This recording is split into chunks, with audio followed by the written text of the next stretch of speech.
Maddie would call herself like a professional complainer. What do Yes. you, yes. Yes.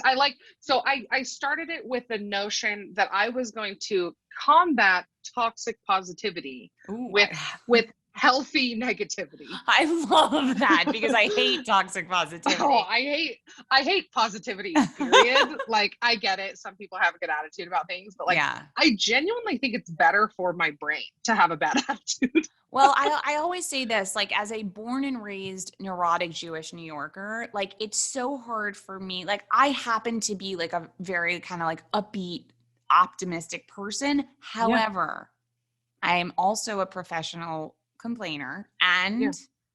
I find the ridiculous in a lot of things that people, so I was like, this girl is my soulmate when I heard how you talked about 1000%. things. 1000%.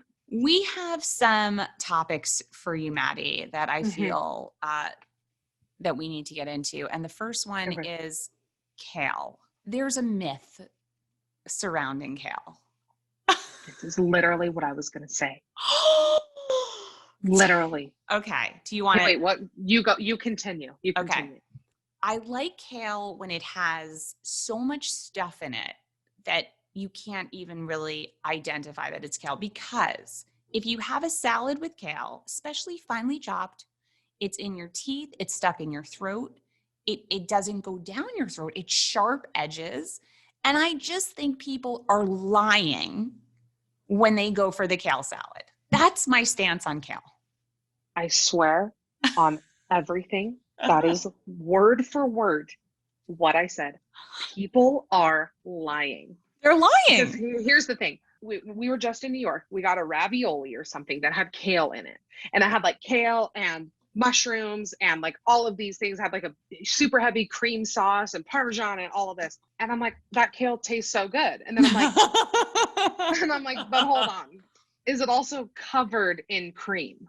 Right. So is it really that good? If it needs toppings, is it really that good? I couldn't agree more. I couldn't agree more. It is so hard to chew. It is like chewing on like I don't even know what to compare it to. It's so gristly. It's so gristly. It cuts your throat sometimes. Yeah. And have you ever had one of those finely chopped kale salads that just, as you put it in your mouth, it's just giving you like a teeth. It's like literally like, it's like glitter for your teeth. It's horrible. And I get it. I get making decisions for health reasons. People are like, you know what? I had 3 donuts. I'm going to have a kale salad. Sure. But when people are like, I love kale, I'm like, no, you don't. They don't. No, you don't. It falls into the umbrella of superfoods where people want to like a superfood.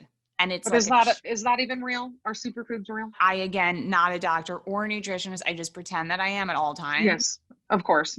I don't know if superfoods are real, but this whole kale thing has got to go. I like lettuce. I like the kind of lettuce that you get an E. coli risk. Yes. And you know what? While we're on the topic, I'm going to say this. I'm going to say it. Salads, too much lettuce. Too much. I want something else. Give me other veggies. I want carrot ribbons. I want chickpeas. Like are you a fan of the carrot ribbon? I like a carrot ribbon. I feel like a carrot ribbon falls into the umbrella of hurting you. Like it doesn't go down that well. Like it. Oh yeah. And I mean, that's not the only thing I eat that doesn't go down well though. So. But listen, I like other stuff in my salad. Like I like a little bit of lettuce, but when it's like a 90-10 ratio. Yes. No, it's too much. It's too much. I agree. And I just want to say, when you have, like, if you go to one of those make your own salad places, I am going to be completely honest with you. Sometimes out of guilt or feeling like I should, I'm like, oh, I should get some kale mixed in there. And by the way, I don't want it. So I stopped doing it. And you know what? Nobody tells you that part of being a woman is that you are going to feel pressured into getting kale. You're going to have kale guilt. Kale guilt.